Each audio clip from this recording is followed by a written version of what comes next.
my world, you have to see this.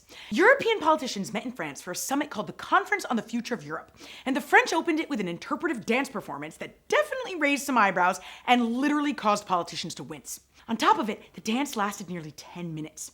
Now, the dance received all sorts of online criticism, but you all weren't there, so you can't judge.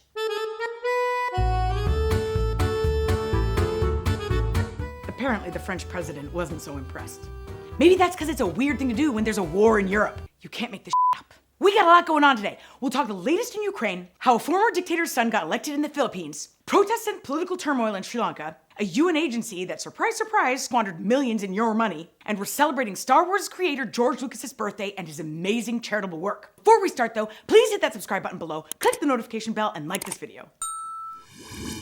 Let's start with the May 9th Victory Day holiday. Russia celebrates this day annually, which commemorates the Soviet defeat of the Nazis, and we had all been expecting Putin to come out and declare some kind of victory or make other bombastic statements.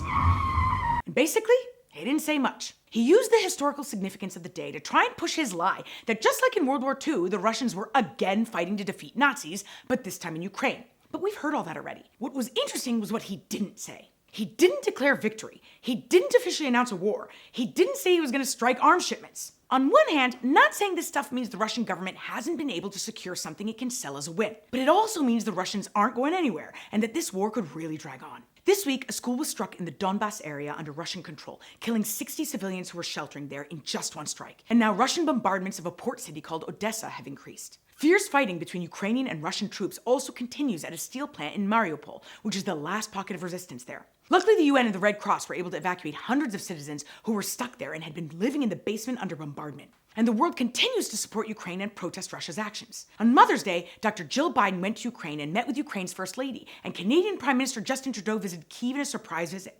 Bono and his bandmate The Edge actually held a concert at a subway station in Kyiv that functions as a bomb shelter. On the other side of things, Russia's ambassador in Poland went to pay respects to soldiers who died in World War II, and protesters threw red paint on him, like literally on his face. Russia's foreign ministry spokeswoman responded by saying, "We won't be scared. People of Europe should be scared to see their reflection in a mirror." Oh God, I need concealer. The thing is, Putin's decision to pursue this war has resulted in unifying the West and NATO more than ever. In fact, Finland and Sweden just announced that they want to join NATO as quickly as possible. And even though Putin promised to retaliate, his military is already stretched pretty thin. Problem is that all this activity, without any prospects for peace talks, points to a long and protracted war, which the Ukrainians stand to suffer from the most. The son of a former dictator in the Philippines has just won presidential elections there in a landslide. Ferdinand Marcos Jr. allegedly won 80% of the vote, and even though there's suspected election fraud, he was expected to win with such a large margin that it wouldn't have made a difference anyway. So who's Ferdinand Marcos Jr., who also, by the way, goes by the name Bong Bong? Bong Bong's dad was a ruthless and excessively greedy and corrupt dictator who ruled the Philippines for nearly 20 years until he was ousted in 1986. When his term was up in 1972, instead of holding an election, he suspended parliament, arrested opposition leaders, censored the nation, and ordered his army and police to torture or kill his opponents. He and his wife, Imelda Marcos, looted $10 billion, that's billions with a B, dollars from the treasury. She created private foundations to hide the money, which she spent on a lavish lifestyle and wardrobe, including 3,000 pairs of shoes that can now be seen at a museum in the Philippines. Eventually, citizens revolted and the Marcos family fled, along with all their ill-gotten valuables. Where, you ask? Oh, they fled on American helicopters to Hawaii. President Reagan, the Geeks would like a word. Marcos Sr. died while in exile, but his wife and her kids returned to the Philippines 5 years later, and they all went back into politics. Now, dear Imelda was charged with a prison sentence, and she's out on bail and her case is being reconsidered. But now that her little Bam Bam will be president, he'll probably use his power to pardon his mother. So how on earth did this guy win when authoritarianism in the Philippines is not such a distant memory? Apparently, people were taken by his fancy YouTube ads and promises of economic growth, which resonated with the younger generation. He asked voters to, quote, "Judge me not by my ancestors, but by my actions." So I asked you all if you thought he would bring back an authoritarian rule, and 80% of you said yes. I hope Bam Bam doesn't go down the same path as his dad, but it's likely the only path he knows. Sri Lanka's prime minister has resigned following weeks of mass anti-government protests, but unless his brother, who's the president, resigns too, nothing's gonna change. Let's walk it back to explain how we got here. Sri Lanka is in the middle of the worst economic crisis in its history.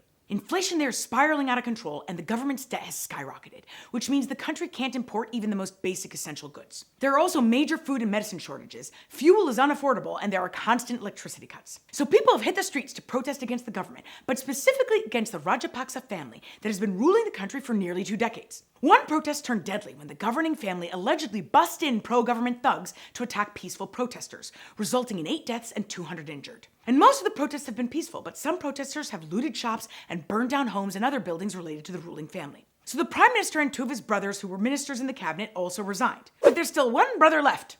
Clearly, it's a family business. Over the last 20 years, this family has eaten away at Sri Lanka's economy and human rights, while stoking ethno-religious tensions and filling their own coffers. They've been able to stick around mainly because of the support they gained after ending a 26-year civil war in 2009, following the defeat of a terrorist group called the Tamil Tigers. But Sri Lankans have made it clear they think it's time for this family to go.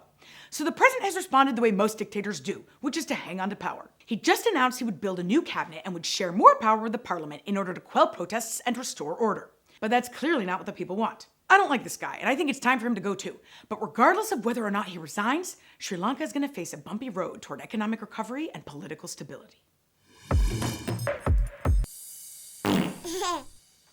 Shout out to my friend Charlie Landau, who sent me a story about a little-known agency at the UN called the UN Office for Project Services, which has found itself in some hot waters. This office is supposed to provide infrastructure and project management services to, quote, help build the future. Kind of like an overambitious general contractor. It started to function like a half-bank, half-investment firm that funded profit-making projects in the developing world. And now an investigation has found that they gave $61 million in loans and grants to one single British family that not only squandered the money, but has defaulted in $22 million in loans. So why should you care? Because that's your money. It's also not exactly a good look when the UN is actively begging for money to help refugees and tackle the global hunger crisis. The British businessman who received this money is David Kendrick, and he was supposed to use these funds to build houses in developing nations. The agency also gave $3 million to his daughter's organization that focuses on threats to oceans. She used that money to produce an ocean-themed pop song and video game, and a website about threats to oceans. I just have to sidetrack for a moment, because if you scroll to the bottom of her organization's website, it says, please remember, if the oceans die, we die. That's deep. Just to further highlight how messed up this all is, the British singer who recorded the pop song, Joss Stone, did it for free because she thought it was for a fundraiser.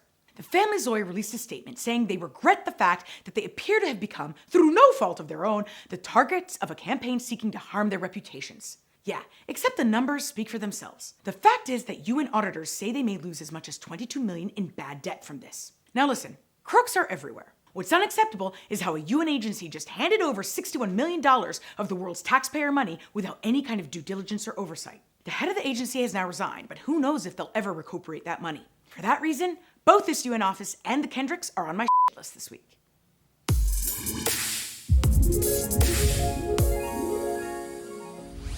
May 14th is George Lucas's birthday, and we're celebrating him because he's a billionaire trying to make the world a better place. You may know George Lucas because he's an award-winning filmmaker and the creator of Star Wars and Indiana Jones. But did you also know that he's one of the biggest donors out there? When Disney bought Star Wars for over $4 billion, he pledged to give away the majority of it to philanthropic causes. In fact, he signed a pledge saying he would donate the majority of his wealth to improving education, because it is the key to the survival of the human race.